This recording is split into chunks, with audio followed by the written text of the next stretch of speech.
Episode 11 की शुरुआत होती है जहां पर यिंग यिंग के पिता उनकी पत्नी से बोल रहे होते हैं कि यिंग यिंग 18 की हो गई है ना।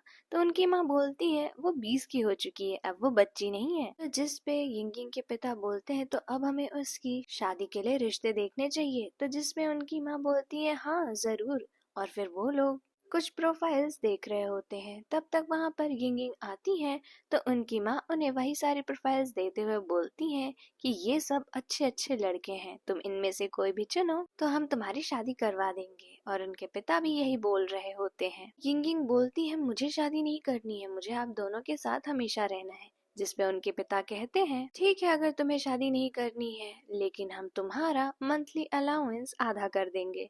जिसपे यिंग यिंग बोलती है कि आप हमेशा ही मुझे ऐसे धमकाते रहते हैं। और वो सारे प्रोफाइल्स ले लेती हैं और अपने कमरे में वो बैठकर उन सारी चीजों को देख रही होती हैं। तो जुनचे बोलते हैं क्या आप सच में इनमें से किसी एक को चुनना चाहती हैं।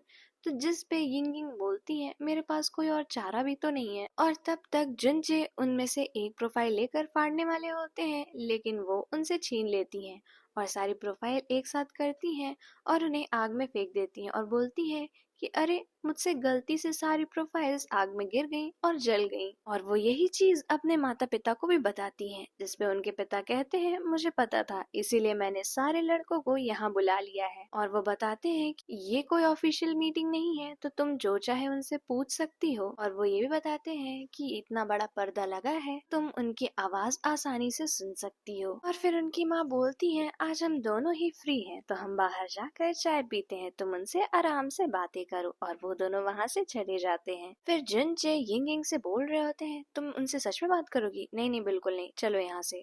तो जिस पे यिंग यिंग बोलती हैं कि मेरे माता पिता यही चाहते हैं ना मैं उनसे बात करूँ, तो ठीक है मैं उनसे सबसे ज्यादा खुल के बात करूंगी। और फिर यिंग यिंग उन लोग से बातें करना शुरू करती हैं कि मेरा पति मेरे साथ घर में काम करवाने वाला होना चाहिए, उसकी कोई दूसरी बीवी नहीं होनी चाहिए, और जो भी पहला बच्चा होगा उसे मेरा सरनेम देना होगा। और सबसे आखिर में ये कि मेरे भी आदमियों की तरह ही बहुत सारे सपने हैं, तो मेरा पति मुझे घर में बांध कर नहीं रख सकता। और इस पे सभी लोग बोल रहे होते हैं कि आपकी डिमांड्स कितनी ज्यादा अजीब हैं और ये कौन मांगता है। और उनमें से एक लड़का तो अंदर आकर देखता है कि देखूं तो आप कितने सुंदर हैं। हाँ आप सुंदर तो हैं, लेकिन ऐसी ही एक सुंदर लड़की होलियन है जो मिस्ट्रेस है और उसके साथ एक रात गुजारने का सिर्फ 100 चांदी की मोहरें लगती हैं। जिसपे वो बोलती है कि कॉर्टिसन होने में क्या बुराई है, बुराई तो आप में है जो आप यहाँ पर आए हैं। और वो जा रहे होते हैं तो जुन के पैर में मार देते हैं और वो गिर जाते हैं। तो वो बोलते हैं किसने मुझे मारा।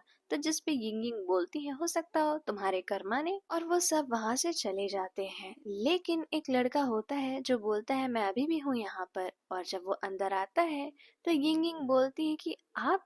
और फिर वो बोल रही होती हैं कि हुआंग आप जब मुझे याद है तब तो आप बहुत ही ज्यादा मोटे हुआ करते थे। जिसपे हुआंग बोलते हैं कि हाँ मैं हमेशा उसी चीज की वजह से परेशान किया जाता था। और फिर वो दोनों अपने बचपन की बातें कर रहे होते हैं। फिर उसके बाद हुआंग बोलते हैं कि मैं तुम्हारे लिए बटरफ्लाई का ब्रेसलेट लाया हूँ। जिसपे वो बोलती है कि नहीं नहीं मैं ये नहीं ले सकती। तब तक जिनचे उन लोग के बीच में बैठ जाते हैं और बोलते हैं कि एक ब्रेसलेट एक इंटीमेट गिफ्ट हुआ, तुम ये कैसे दे सकते हो। वो बोलते हैं तुम कौन हो। तो जिनचे बोलते हैं मैं इनका बॉडीगार्ड हूँ। और यिंग यिंग बोलती है इसका नाम 5 है। तो वो हंस रहे होते हैं और बोलते हैं कि मेरे सर्वेंट का नाम भी 5 है। तब तक यिंग यिंग बोलती है कि मैं इसे नहीं ले सकती हूँ। तो जिस पे हुआंग बोलते हैं कि मैं सबके लिए एक गोल्डन बटरफ्लाई ले आया हूँ। तो जिस पे यिंग यिंग बोलती है कि ठीक है, और वो खड़ी हो जाती हैं और हुआंग भी उनके बगल आकर खड़े हो जाते हैं। तो जिनचे उन्हें वही पत्थर मार कर नीचे गिरा देते हैं। तो जिसमें यिंग यिंग उन्हें इशारा कर रही होती हैं पर जिनचे दूसरी तरफ देखने लगते हैं। फिर जैसे ही यिंग यिंग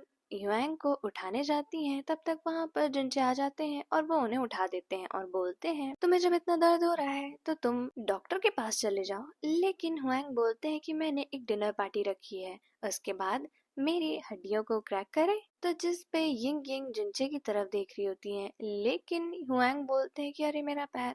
जिस पे यिंग यिंग बोलती है कि ठीक है। और यहीं पर एपिसोड 11 एंड हो जाता है।